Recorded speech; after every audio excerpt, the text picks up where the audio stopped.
Hello all. இன்றைக்கி என்னோட டே 5 o'clock ஆரம்பிச்சிச்சுங்க. இன்றைக்கி என்ன ஸ்பெஷல் அப்படின்னா சாம்பார் வச்சிட்டோம் அப்படின்னா காலைல பிரேக்ஃபாஸ்ட்டுக்கு எடுத்துக்கலாம், மத்தியானம் லஞ்சுக்கு எடுத்துக்கலாம். ஸோ சாம்பார் தான் வந்து சிம்பிளாக ப்ரிப்பேர் பண்ண போகிறேன். இதுக்கு மாப்பிள சம்பா அரிசியில் இட்லி, அது கூட பார்த்திங்க அப்படின்னா ரைஸ், கிட்ஸுக்கு மத்தியானம் லஞ்சுக்கு லெமன் ரைஸ், கருணக்கிழங்கு வறுவல் பண்ணணும். அதுக்காக அதையும் ரெடி பண்ணி எடுத்து வைக்க போகிறேன். அப்புறம் பார்த்திங்க அப்படின்னா ஒரு எக்கு, ஆளுக்கு ஒரு எக்கு. இதுதான் வந்து என்னோடய லன்ச் அண்ட் பிரேக்ஃபாஸ்ட். என்றைக்குமே வந்து மினிமைஸ்லாகவும் பண்ணிக்கணும், ஹெல்த்தியாகவும் பண்ணிக்கணும். பிரேக்ஃபாஸ்ட் அண்ட் லஞ்சுக்கு நம்ம ஒரே குழம்பு ப்ரிஃபர் பண்ணோம் அப்படின்னா நமக்கு ரொம்பவே ஈஸியாக வேலை முடிஞ்சிடும். பிரேக்ஃபாஸ்ட் தனியாக குருமா, சட்னி அந்த மாதிரிலாம் பண்ணிவிட்டு லஞ்சுக்கு தனியாக பண்ணும்போது தான் நம்ம வந்து ரொம்பவே சஃபர் ஆகும். ஸோ வந்து சைட் பை சைடில் வந்து பார்த்திங்கன்னா பாப்பா தம்பிக்கு சத்து மாவும் ரெடி பண்ணிட்டேன்.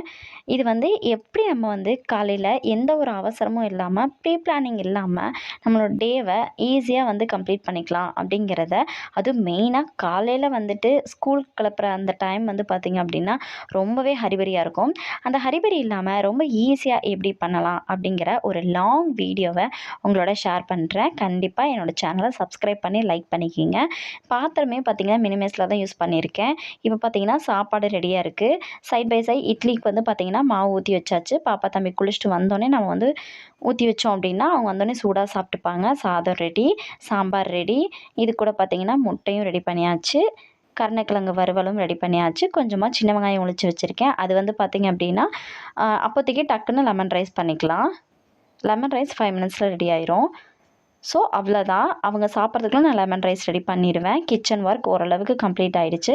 பாத்திரமே பார்த்திங்கன்னா ரொம்ப ரொம்ப ரொம்ப மினிமலைஸாக யூஸ் பண்ணியிருக்கேன். கையோடு கழுவிட்டே வந்தனால எனக்கு பாத்திரமும் கம்மியாக இருக்குது. இதை பற்றின ஒரு லாங் வீடியோ அடுத்து அப்லோட் பண்ணுறேன். ஒரு லைக் அண்ட் சப்ஸ்கிரைப் பண்ணிக்கங்க.